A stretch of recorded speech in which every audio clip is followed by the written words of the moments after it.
Hello and welcome to Camera Central Podcast. Today I have with me Taiye Omokore. I'm a photographer and I'm the editorial director of Klat Magazine, which we just started out recently.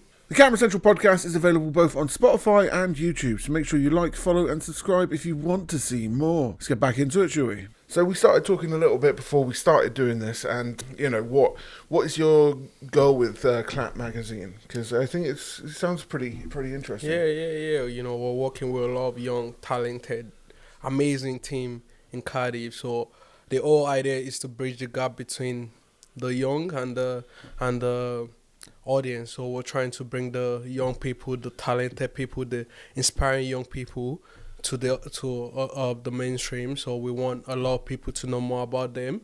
We want people to come to Wales, come to our publication and see the young people doing amazingly well in Wales. And we're starting in Wales, obviously. We're still trying to branch out, but right now the major focus is Wales and pushing the Wales young scene into the spotlight.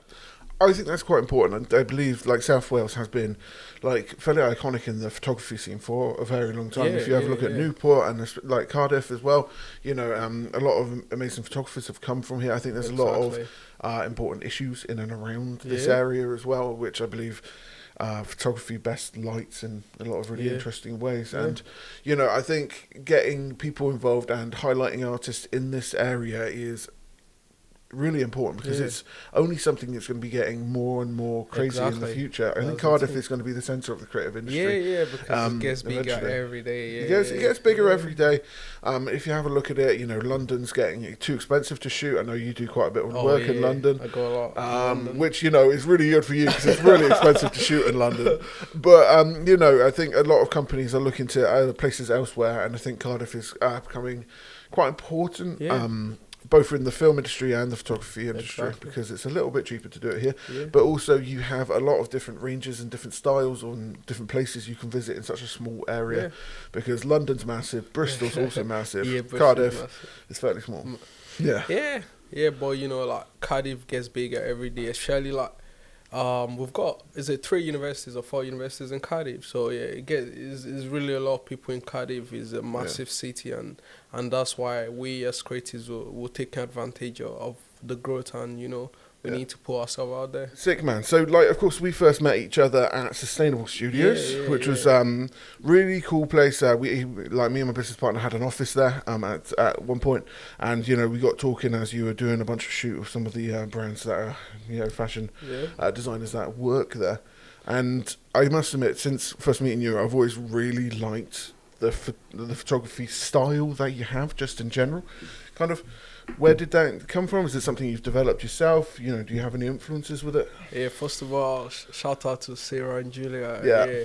Sustainable Studio. They've been amazing, because I just got to UK last year, and they provided a lot of platform for me, even the space, and it was a massive space for me to grow, and now we're here. So I'll go back to your question now. My photography is inspired from where I come from, which is Nigeria. Some of my pictures I try to include some elements from where I come from. My project titled My Story in Red, you could see that I was implementing African arts into contemporary fashion, which is me bringing my culture from Nigeria to where I am today, which is Wales. So it's just us wearing the normal day-to-day attire, and we're imputing it and combining it with the African style. And my work, I like to create stories too. I've done a lot of mental health. I've done on alopecia. So what we're trying to do is just to pull some spotlight on some topics that are not often spoken about. We've also done I've done a lot of work on sustainable fashion. So we know what sustainability is saying now. We know what our environment is saying. We're trying to put more focus into sustainable fashion. We're trying to allow people to know that they need to be fashion conscious. So, and that's so. I think that's something that's becoming more and more important for businesses across the board. Because even Sony and I believe Canon are starting to introduce a few what's it called? Environmentally conscious kind of like ways of doing things. Like, for example, Sony pretty much build their cameras out of recycled aluminium and stuff like that, or like metal, exactly. And it's become more and more important for companies, brands, and everything to do this sort of like sustainability conscious things. And I think it's a really awesome thing to both document and also see coming into fruition as we get further and further. Yeah, amazing. Is important because even like as us as creatives, even like our friends, our family, we need to let them know that it's important to be fashion cautious because our environment is suffering. So it's all our efforts to come together and make sure what we wear or whatever we do is sustainable. Yeah. Yeah, 100%. And we've actually got your photos up in the background. I don't know if you noticed. The hay bale and then... but just kind of like having a look through some of the photographs that you have here. Of course, you have a lot of your work published in Cardiff Life, which is a local magazine, which is really cool. But you also have these really just generally stunning shots, because it's one of the things that I think took me a long time to learn myself, is how to actually work with a model to actually get good shots, good poses and stuff like that. But with the photography that you do, you clearly have like an amazing vision. Like in particular, I do really like this shot. So like, what made you think of just, it's almost like a gradient, isn't it? There, which is really interesting. Yeah. So we were in Swansea, and we were at the beach, and because there was a lot of models. Shout out to Martin. MK models. Amazing! Amazing. We just did a shoot with him with the Smoke Ninja. And, we've been great collaborators since when I've been in UK. He's an amazing guy. So we were at the Swansea beach, so we just planned on taking like a group of MK models, and so because we're a lot more than these, and because of the skin type, I just said, I just took these 4 girls and I said, can we do this? And I just lined them up, and just different gradients in color and showing like we're really all the same, and it's just. But like a minute ago, I was talking about kind of like poses as well. I mean, this one is just so kind of like, it's got a lot of life to it. So was this the model? Is this like something that you visioned for this? These because we're taking at different locations. We're just walking around the Cardiff city centre, and when we got here, I enjoyed our poses, and I just quickly went on the floor. I was on the road, because on the road cars were coming, and on the zebra crossing. Oh, of course it is. Yeah. So on the zebra crossing, I just went on the floor, sat on the floor, and just took it from just to get this the background. Well, it's stunning. Well, it's John Lewis in the background there, isn't it? Exactly. But because of the kind of unique architecture of the actual building, it's got this like lovely bokeh to the background. Is there any particular work that you want to show off here? God, I love that. Shout out to Kendi Balogun. She's a Nigerian actress, a top actress. She's really popular, and she's been really like supportive to my brand too. Let me see. Because I believe we're just going to do a long list of shout outs now. But have you noticed a lot of support from the creative community or like the creative industry for kind of like the work that you do? Oh yeah, maybe like obviously I've done like a lot of projects with a lot of top brands in Cardiff, in Wales, and it's true. My works, they see we organize a lot of meetings and people appreciate what I'm doing. So a lot of good support. I remember when you did this shoot. So the shoot on this side up here.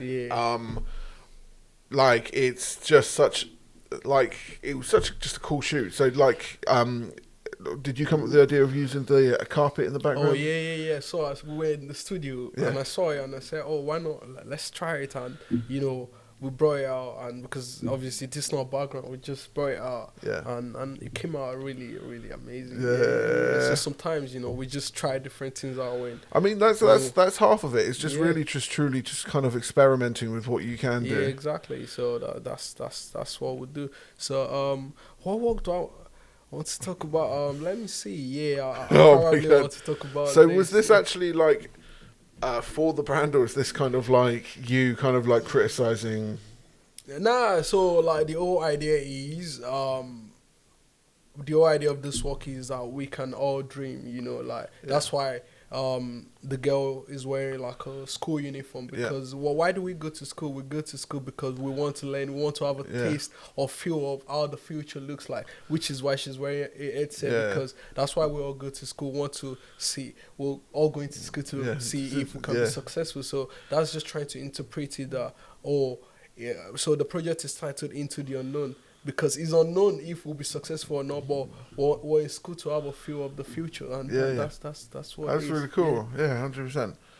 Because it's quite striking in terms of like the sort of like opposite environments, because you're putting someone in an environment which, you know, with a VR goggles that you would otherwise not understand. So is this along the same sort of like lines to this one? Yeah, so you know, I was just trying, but this was shot in Lagos, Nigeria, and we were just trying to. So obviously, this work was inspired by the song "Runaway" by Aurora. So it's just about if you listen to the lyrics, you see saying, "Oh, I've been painting a picture of you. I thought you were here, but then again, you're not here. Love, take me home to where I belong." So that's just the whole idea of the guy painting a canvas of his girlfriend, and so obviously most of my personal projects, there's always a meaning behind it. I don't just like to create work because I feel like taking pictures, you know. So kind of on that note, what got you into the being into photography? Was it the art form of it? Was it just you as a kid being given a camera? You know, what's the story there? You know, obviously, even when I started photography, I didn't have a camera. There was this girl, shout out to Oyin. So she's in London now. Yeah, she just recently relocated to London. And so I had to use a camera. So because I just, you know, tried it out. Safe, and I really loved it. You know, I enjoyed it because obviously back in high school I was more into sports because I was also like the sport director back in high school. So I was really into sport, but photography was like my second love back then. And I started. I didn't have a camera. I kept taking pictures of my classmates, just seeing IEs, and I became to really enjoy it. Then you know, saved up some money, got my own camera. What was your first camera? It was Nikon D3100. D3100. Nice. Dude, I recently found out, and the video probably will come out before this. Actually, to be fair, that camera can actually teach you photography. Are you serious? Yeah, it actually has a slideshow inside that teaches you how to shoot manually. So or like that, like Nikon line. I don't know if it was in that particular line, but apparently they actually can teach you photography, which I think is like an absolute crazy thing to actually have just inside of a camera. Exactly. Yeah, amazing. You know, like obviously we started with a kit lens and and you know, over time I just kept taking pictures. And obviously, you know, when you start photography, you try to, you know, try things out, portrait photo, because I didn't go to a photography school, so it's not like I learned photography through like a formal school. So we're just trying different things out, you know, portrait photography especially, you know. But for me, portrait is good for people, but for me, it just became boring because there wasn't any story behind it. It's just different people's faces. All you learn to do is retouch good pictures, but that's just not me. So over time, I love storytelling. I became more involved in like the storytelling aspect. I want my picture to you know, bring a message to people. I wanted to have a story behind it. Obviously, I did a lot of wedding photography too, which I still do now. Everyone, I really started in the wedding industry as well, to be fair. But you know, I do a lot of wedding photography. I still do a lot of wedding photography. But for my personal project, as I said, right now, I'm always intentional about it. I want there to be a story behind every sort of picture I'm putting out there, and that's the. And I think that's what it is, because like we often touch on this podcast about kind of like AI generated kind of like stuff, right? And what I find, and what I truly believe when it comes to that, is that it's never really going to mean anything. Yeah, exactly. Because the people that take photos that truly mean something, like yourself and like many other people that may be listening to this as well, there is emotion, there is heart put into it, and I think that's what makes the photo more. And that's what a lot of people don't understand. An image is not the beautiful side of it. Is what story is it telling? What are you feeling when you look at the image? What emotions they're passing through? And that's what a true image is And that's why I feel like every photographer should strive to be, you know, to if you see like Gordon Park and a lot of amazing photographers out there, you can see that their pictures were able to, you know, tell a lot of story, change a lot of perspective through generations, and that's what I feel a lot of photographers should try and strive to be. Yeah, I know. I entirely agree with you. I love getting deeper, like because so we haven't actually done a podcast for a while because it's like I went to Turkey to try out the new A9, which was ridiculous, and it like my entire content schedule just went like out the window at that point. So we've got some cool videos coming up, but no, it's really nice to actually get back to podcasting because I feel like this is a great place to kind of like really talk to people. I think the biggest thing I find when it comes to talking to people about creativity, and you may find this by doing meetings in general, is how much you actually learn from people. And I mean, I think that's one of the biggest things when it comes to... sometimes I just organize like meetings with like other photographers just to learn, and you know it's good just to talk about stuff. Exactly, you know. One of the things that probably comes up the most when it comes to talking about other photographers, perhaps even I think it's probably one of the first questions I actually asked you, to be fair. What do you shoot? I shoot. Camera-wise? Yeah, I shoot for Canon. You shoot with Canon? Yes. So you went from Nikon to Canon? No, I can't stop using Canon. I will admit, I've tried out the Canons recently, and I actually really enjoyed it. I actually tried out the new 200 to 800 lens, which was incredible. And I don't know if you've seen that on my page. I actually shot a photo at 1600mm at full frame. Is it with what's the name again? John? Caitlin. Yeah. And that, you know, that was really fun. And like, I mean, you get all the APS-C people coming in being like, well, actually you can shoot at 2000mm. And you're just like, yeah, I know, but this was fun. Yeah. It was quite like being able to set up a portrait at that range with everyone just like moving in front and stuff like that. But what I wanted to get on that is I do really like the Canon colours. Yeah, really, you know, and that's one thing I really like about Canon, amazing colours, because like before I've used different Canons, I've really struggled with them, but since when I changed to the mirrorless, I've always like enjoyed the mirrorless, and the mirrorless cameras are really good. So what camera do you shoot with? You said you shoot with Canon, but you didn't actually tell us what you shot with. Yeah, I show a Canon EOS R. The mirrorless series. Sick camera. Yeah. I love the camera, you know. I think I've been using it for almost 2 years now. Yeah. You know, usually I change my camera every like 6 months, because I'm never satisfied. But I think a lot of photographers find themselves in that. You know, well, it's beneficial to us, but like, you know, I think a lot of photographers do tend to switch between, like, you know, manufacturers, or like, you know, different cameras a lot. But once you find the camera that, you know, works for you, I mean, you just end up sticking with it. I mean, like, I've stuck with Sony for a little while. This isn't me bad-mouthing Canon at all. You know, I've just shot with Sony for quite a long time now. Cameras that I'm most comfortable with. But yeah, so what lenses do you use? So majorly I use my most used 3 lenses is the 24 to 70 Tamron. Is it? Okay. Yeah. My 70 to 200 Canon f2.8 and my 50mm Sigma f1.4. Yeah. Have you ever shot with a 35? Yeah. I rate 35s 1.5 quite highly. Yeah. I do need a 50 right now. At the moment, I've actually stolen Tyler's for this. You know, there's some you know, good ranges there. 24 to 70. Great kind of like all-round kind of lens, and then your 70-200, which, let's face it, is probably the one that you stick on your camera the most, is it? Or? I use more 50, to do be honest. Do you use 50? So you're a prime shooter. I'm more of a prime shooter, to be fair. Because like, it's just... And that's the cheapest out of all of them, but... Like, it often to me like, is the case. I think like the lens that I stick on the cameras the most is probably the cheapest. Which lens do I actually keep on the cameras the most? I think it's like a 20mm, because it's like useful for vlogging. But a 50 or a 35, but my 35 is like a 35 1.2, which is like this I might get it, like this Canon. The one that I really want to get now is the 85 1.2. The EF. Let's not go with the ESR.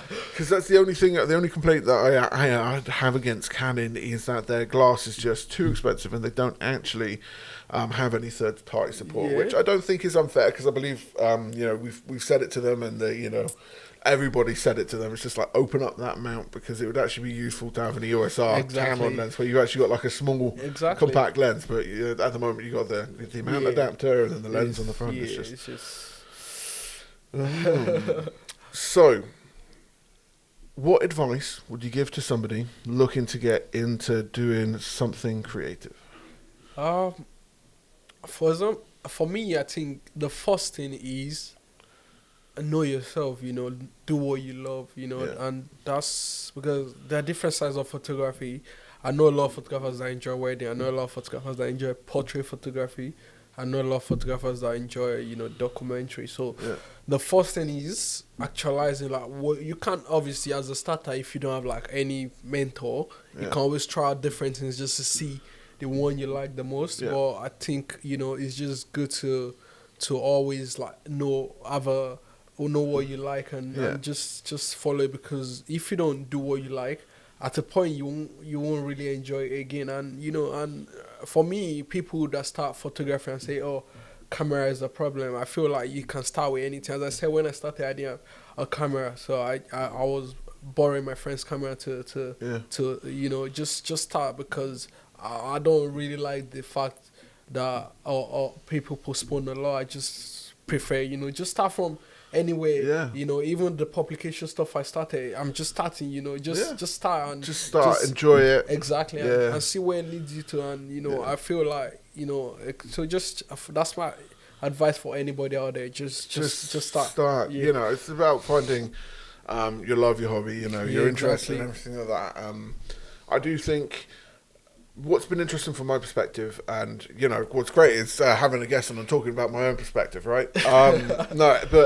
The journey that we all go on when it comes to photography or anything creative, we start at a point, where we may be young and stuff like that. I don't know if I've actually got the photo up, but like I was given like a 16mm camera back in the long time ago, and this is like really old film days, right? So and there's a photo of me when I was like 7 years older with this camera. So like there's a journey from the freaking shooting up everybody's noses or all of this. Everyone starts somewhere. And at the start, don't be afraid to be shit. Because you're gonna be. Just do your thing. Because like photography is not perfect. Like even me, I'm always still trying to improve. When you do a project, you always say, "Oh, why not do this better next time?" So there's always room for improvement, but.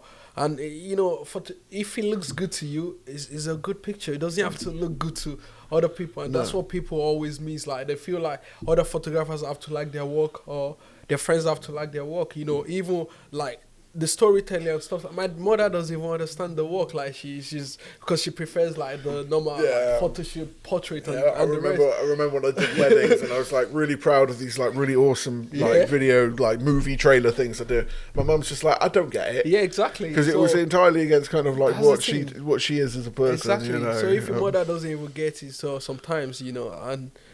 So for you get what you're doing and you understand what you're doing, and the fact is you just need to push it out there, and people that understand what you do will always see what you do, and they will love it and awesome. Fair enough.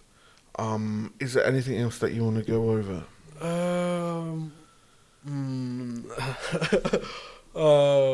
Is there anything? I feel like we've covered quite a lot of subjects. It's been really fascinating talking with you today, man. And, you're perfectly welcome to come back on at any point and talk about your journey, where you are, where you're going with stuff. I'm really interested, and I'll keep an eye on what's happening with Klat, your magazine, and it's going to be really interesting to see. I think building up a community of creators, I think, is one of the most important things you can do as a business, but also just to get the conversation going, just in general. And that's what we're trying to do. Shaking the dust. It's been really awesome talking to you, man. Thank you so much. And cool. Yeah, thank you for having me. 100%.